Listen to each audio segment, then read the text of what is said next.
All right, so get this. Today we're diving deep, deep into something I find really fascinating, actually. The sign of the cross. Mm. In Orthodox Christianity, you see it everywhere, but Right. have you ever, stopped to think about all the stuff packed into that one little gesture? Yeah. I mean, there's history, there's symbolism, there's even some Oh, yeah. recent scientific findings that, honestly, they kind of blew me away. Really? Yeah, they're pretty wild. We're going to be using a couple of articles from the Orthodox Christian Tool Store blog to guide us, Okay. and one of them, it focuses on all the layers of meaning behind the sign of the cross, and the other one, it goes all in on this scientifically proven mystical power. Okay. Those are their words, not mine. Uh-huh. I'm always a little, skeptical when I see scientifically proven next to anything spiritual. But hey, I'm open to being surprised. What do you say we start with a little historical background? I mean, this gesture didn't just, poof, appear out of nowhere. Right. Well, absolutely not. Yeah. The sign of the cross, it actually has roots going all the way back to the very beginning of Christianity. Wow. Really? Yeah. And it probably started as something pretty simple, maybe just tracing a tiny cross, just on the forehead. Hmm. But over time, it kind of evolved into this more, elaborate movement we see today. So when did it start to get more, official, more like a set thing? Do we know? Well, we do have some historical records.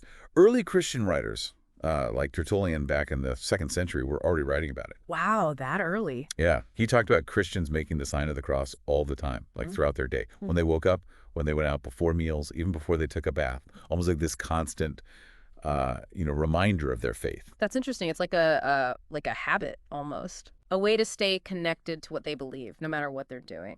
But I gotta imagine it went beyond just personal devotion, especially back then when when being a Christian was, well, kind of dangerous. Yeah.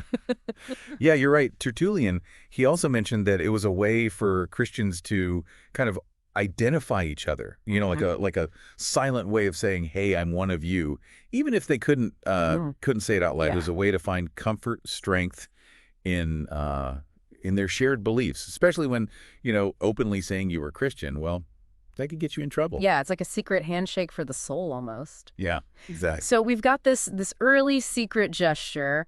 When did it change from a personal thing to a a big major symbol of Christianity? Well, a really big moment came in the 4th century with Emperor Constantine. Constantine, yeah. Yeah, he's the one who he said he saw a vision of the cross right before this huge battle, and then of course he won.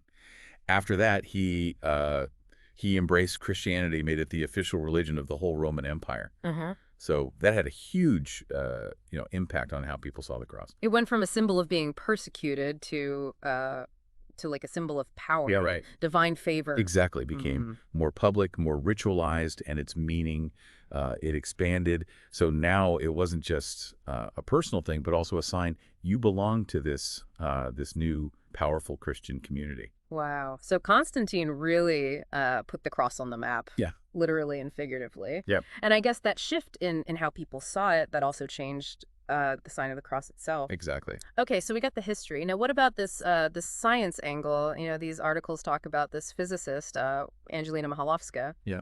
and her research on the power of the sign of the cross. So did she start out trying to prove something specific, or did she stumble onto something unexpected? Well, Mikhailovska and her team, they were studying the effects of prayer on water, looking at what happens to harmful bacteria.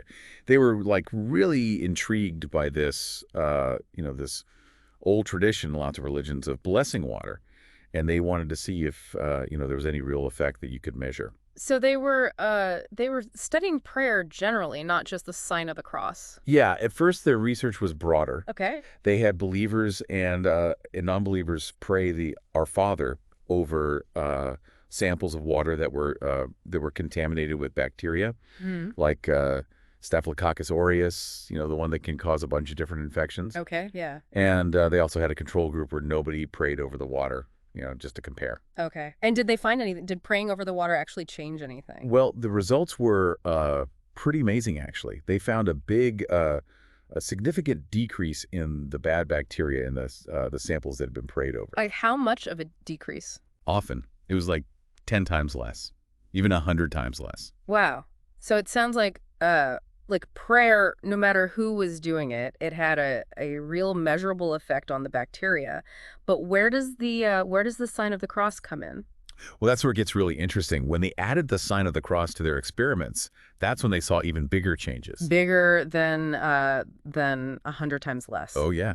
In some cases, the bacterial count dropped by like 1,000 times or even more. 1,000 times, that's not just a change, that's basically wiping it out. So are you saying like making the sign of the crossover over a glass of water could actually make it pure? That's what the research is suggesting, yeah.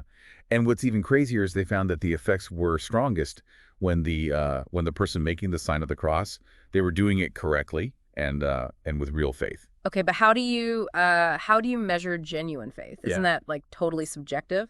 It definitely raises some questions about uh, about intention and belief in these experiments. Mhm. Mahalovsky and her team, they admit there's a lot we still don't get Sir. about how it all works. Yeah. But their results were so consistent, even across different people, different levels of belief. It's hard to ignore. Okay. So we've got this bacteria disappearing. Did they try anything besides water?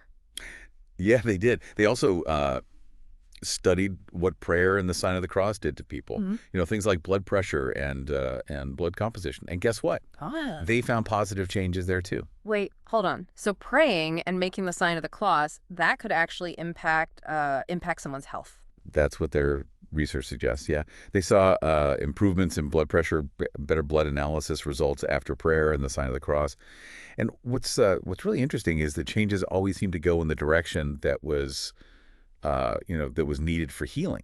Like people with low blood pressure, it went up, and people with high blood pressure, it went down. Okay, this is all really interesting, but I gotta say, I'm still trying to understand how a simple gesture like that can have such real physical effects. Yeah. It's pretty mind-blowing. Right.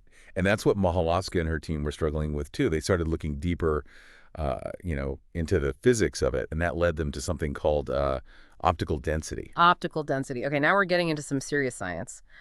What exactly is that, and how does it connect to all of this? So think of it like this. Optical density is like a way to measure how easily light can pass through something. Okay. So the denser the material, the more light it absorbs or it scatters. And less light can pass through it. What Mikhailovska's team found was that the optical density of water, it actually went up. It increased after they blessed it with the sign of the cross. So the water was like soaking up more light. How is that important? Does that tie back to the bacteria and the blood pressure stuff we were talking about? That's the big question, right? Hmm. Mahaska had this idea, this theory, that maybe the increase in optical density, it meant the water was like storing more of the light's energy. Okay. And that somehow that was part of what made it, have those healing properties. But isn't light made of like photons, those tiny energy packets? Can water even store light? That's a great question. And it gets to, the heart of the mystery here. Water doesn't like literally store photons the way we'd store things in a box, Mm-hmm. but it can absorb and release that energy from light. Right. And the structure of water molecules, how they're arranged, Mm-hmm. that can be affected by different things, maybe even electromagnetic fields. Electromagnetic fields. Wait, are we saying that the sign of the cross is like making an electromagnetic field Hmm. and that's messing with the water? That sounds kind of out there. It might sound a little crazy, but there's some science behind it, actually.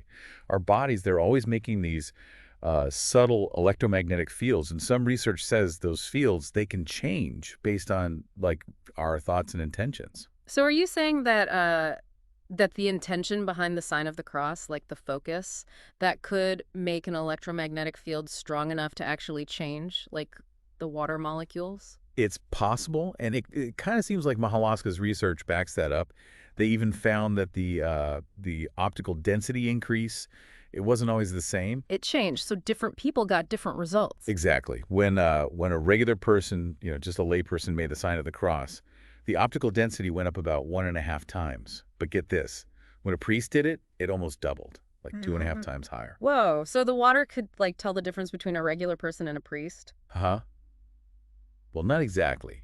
Mahalaska, she thought it might have to do with what she called spiritual authority. Spiritual authority. Okay. She thought maybe because the priests, they have this special role in the church and a deeper connection to, to the prayers and rituals that somehow amplified the effect. But spiritual authority, that's a big term. Are we talking about how much faith the priest has personally? Or their position in the church, or like some mystical energy they have? That's a tough question. Mm. Theologians and philosophers, they've been debating that for ages. In Mahalovska's research, it seems like she meant like a mix of things. Their training, their devotion to the faith, and also their role as a kind of channel for spiritual energy. So it's not just about waving your hand around. It's there's a link between the person, their inner state, and what effect it has, in the real world. Exactly. It reminds me of that saying, the power of prayer is in the heart, not the words. This whole optical density and light energy stuff is pretty cool, but I don't want us to forget about the core of it all. What does the sign of the cross actually mean? Right, of course. The science is exciting, but it's just one piece of the puzzle. The sign of the cross is really it's a way to connect with God, with the divine. It's more than just a random movement, right? Like every part in it, every place you touch, that has meaning. Absolutely. It's like Awesome. a physical way of showing those core beliefs. When you touch your forehead, you're recognizing God the Father, the Creator. Mm. And then your chest, that's honoring God the Son, Jesus Christ, and what he did for us. Okay, and the shoulders. Why do you touch each shoulder? The right shoulder, that symbolizes God's strength, his justice, and the left, it's his mercy and love. So in one movement, uh, you're including the whole Holy Trinity and all the main attributes of the Christian God. And what about the fingers? I've always wondered why you hold them in that specific way. It's not just random. The three fingers together, the thumb, index, and middle, they stand for the Holy Trinity, Father, Son, Holy Spirit. Right, the 3-in-1. What about the two fingers folded down? Those show the two sides of Christ, fully God and fully human. It's a reminder that Jesus was both, which is central to Christian belief. It's amazing how much meaning is in such a small gesture. It's like a whole theology lesson in a few seconds. Yeah. But it's not just intellectual, right? There's a feeling to it, an emotional and spiritual side. Yeah, absolutely. For a lot of Orthodox Christians, making the sign of the cross, it's how they connect with God personally, like to feel his presence, ask for his protection, or just to find a little peace in a crazy day. It's like a direct line Yeah. to something bigger than yourself, and it's not just a solo thing, right? It connects you to the whole Christian community, to that tradition. Exactly. It's something that unites Orthodox Christians no matter where they are or what time they lived in. Mm. When you see someone do it, right away, they're a believer too. Yeah. Sharing those same values, it's really powerful. It's like a prayer you can see, silent, but it goes beyond words and cultures and all that. And it's not just for yourself, right? You can Yeah. bless other people with it too. Yeah, that's another big part of it. Making the sign of the cross over someone, it's like asking for God to bless them, Mm. for his protection and guidance in their life. It's a gesture of, love, compassion. It's like a spiritual hug almost. Sharing your faith, supporting someone you care about, but with all this symbolism and tradition, I don't want to lose sight of the personal side of it. You know what I mean? What it feels like to actually do it. Yeah, you're right. In the end, what the sign of the cross means, it's really personal, different for everyone. For some, it's comfort, strength, a reminder of their faith when things are tough. For others, it's about gratitude or asking for guidance. And for some, it's even like a way to experience God, to feel that connection to something bigger, something mysterious. It's wild how one little thing can do so much for so many people, and we're still learning about it, scientifically, spiritually. There's definitely still a sense of mystery around it. Like we're just starting to understand it. It's a good reminder that the world's full of surprises. Even the things we think we know, they can hold secrets. I love that. It's like, stay curious, never stop exploring, right? There's always more to find out, to learn, to experience. Speaking of exploring, is there anything else about how you do the sign of the cross? Like anything specific that has meaning, any little details we haven't talked about yet? Well, there's one thing that people often don't notice, but it's actually pretty important. It's the direction you move. You mean like head to chest, then right shoulder to left? I've always just done it that way, Never thought about why. Yeah, it seems small, but it shows a key difference between Eastern Orthodox and Western Christianity. In the West, they usually go left to right, but in the East, it's right to left. Ah, Didn't know that. So why the different directions? There are a few ideas about it. Some say it's because of how the Gospels are ordered in their Bibles. Others say it reflects different ways of understanding Christ's nature, his role. But the most common one is that in the East, going right to left, it emphasizes the path of Christ, like a journey from glory to humility, from divine to human. That's beautiful. So even in this simple gesture, there's all these layers showing, centuries of debate, how things have changed over time. It really shows how rich and deep the Christian tradition is, Mm. and that even little details can be super meaningful. Yeah. Okay, well, my brain is officially full. This has been an amazing deep dive into the sign of the cross, history, symbolism, the science, the theology. It's crazy how one little gesture can open up so much to explore. It really struck me, the idea that something as simple as the sign of the cross, that it could actually, have a real effect on the physical world. It makes you think, what else might we be doing every day? Rituals and gestures that have hidden powers. I agree. It makes you question, what's real, how the spiritual and the material are connected. If something is uh, as common as the sign of the cross can do these things, what else is possible? We're surrounded by rituals, religious ones, but also just, everyday things, shaking hands, lighting candles, eating together, singing. They all have meaning, cultural weight. What if they're also like interacting with the world around us in ways we just don't get yet? This fascinating thought. What if the energy we bring to those things, what we intend, what we believe, that's actually that's shaping reality? What if we're all kind of creating the world together with every action, every thought, every gesture? Okay, now that's getting deep. But it makes you wonder, right? What if those old sayings like, think positive or set intentions, what if they're not just fluffy stuff? What if there's truth to them? Maybe there's more to those traditions than we realize. Maybe there's wisdom there that we've lost touch with, with our modern way of thinking. Yeah, we tend to dismiss anything that can't be, measured perfectly. But what if we're missing a whole part of reality just because we don't have the tools to see it? It's humbling, right? Science is amazing, but it's just one way to understand things. There are mysteries beyond what we can measure right now, and maybe we need different ways to get to those mysteries: faith, intuition, our own experiences. So where does that leave us? Do we just like accept there are things we can't explain, forces we can't control? Does that mean everyone should start, making the sign of the cross all the time? I don't think there's a an easy answer. This conversation, it's given us more questions than answers, probably, but that's okay. Sometimes the best part of exploring is not the end point, but the questions, the curiosity it makes you feel, the new ways of seeing the world. You're right. I thought we'd get like, solid answers about the sign of the cross, but what we got was a sense of wonder, of mystery, that there's so much more out there. And honestly, that's way better than a simple explanation. I agree. The sign of the cross, like lots of ancient traditions, it's like a door to a world of meaning and possibility. A reminder that there's more to life than we see, and the universe is it's full of secrets to discover. So as we wrap this up, I want to leave you with a little challenge. Next time you see someone making the sign of the cross, don't just, brush it off as superstition. Think about what's behind it, the history, the faith, all the symbolism, the potential power, right?